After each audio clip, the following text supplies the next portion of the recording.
अरे तुम्हारे mummy papa पागल है क्या? अभी अभी फोन आया उनका, बोल रहे हैं यहाँ पे शिफ्ट हो रहे हैं वो।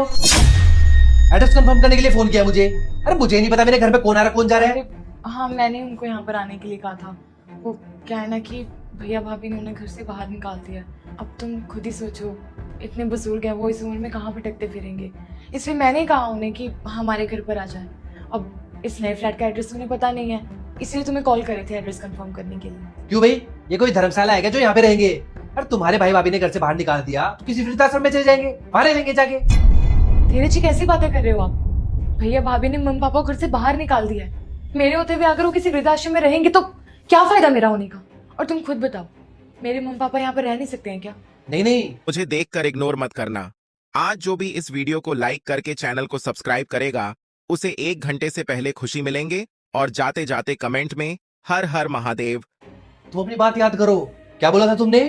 कि मैं इस घर में किसी भी बुजुर्ग के साथ रहने में कंफर्टेबल नहीं हूँ। तो फिर अपने मम्मी पापा को क्यों बुला रही हो? वो बुजुर्ग नहीं है? अगर तुम्हें बुजुर्ग के साथ रहने में कोई दिक्कत नहीं थी तो मेरे पापा रह तो रहे थे इस घर में।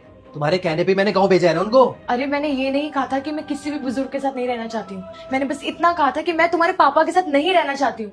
मेरे मम्मी पापा के साथ तो मैं कंफर्टेबल हूँ, बचपन से रही हूँ उनके साथ में। अच्छा, तो तुम अपने पापा मम्मी के साथ कंफर्टेबल रहने में, और मेरे पापा के साथ कंफर्टेबल नहीं हो? देखो, मैं तुम्हारे पापा से बहुत परेशान हो गई थी, इसलिए मैंने तुमसे कहा कि उन्हें यहाँ से भेज दो।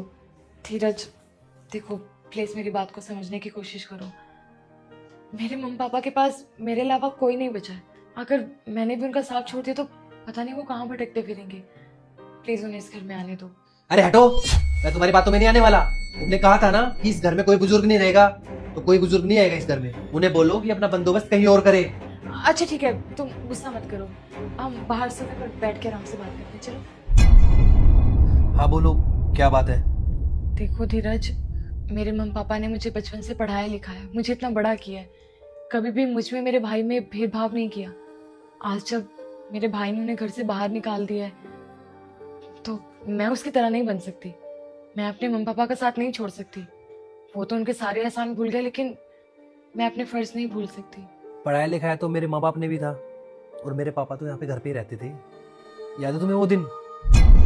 ये लीजिए पापा जी आपका बैग। अब आप आराम से जाकर गांव में रहिए। धीरज को मैंने बोल दिया है हर महीने आपको आपके खर्चे के पैसे भेज देंगे ये। अब आप आराम से जाकर रहिए गांव। बेटा, मुझे दुख इस चीज का नहीं कि मैं गांव जा रहा हूँ। मुझे दुख इस चीज का है कि बहू मुझे घर से बाहर निकाल रही है और मेरा बेटा खड़ा खड़ा देख रहा है। पापा जी आप उनसे क्या बात कर रहे हैं? मुझसे बात कीजिए ना। हम दोनों ने सलाह बना ली है कि अब इस घर में कोई भी बुजुर्ग नहीं रहेगा, इसीलिए आपको बोला यहाँ से जाने के लिए। अरे बंद कर अपनी बकवास।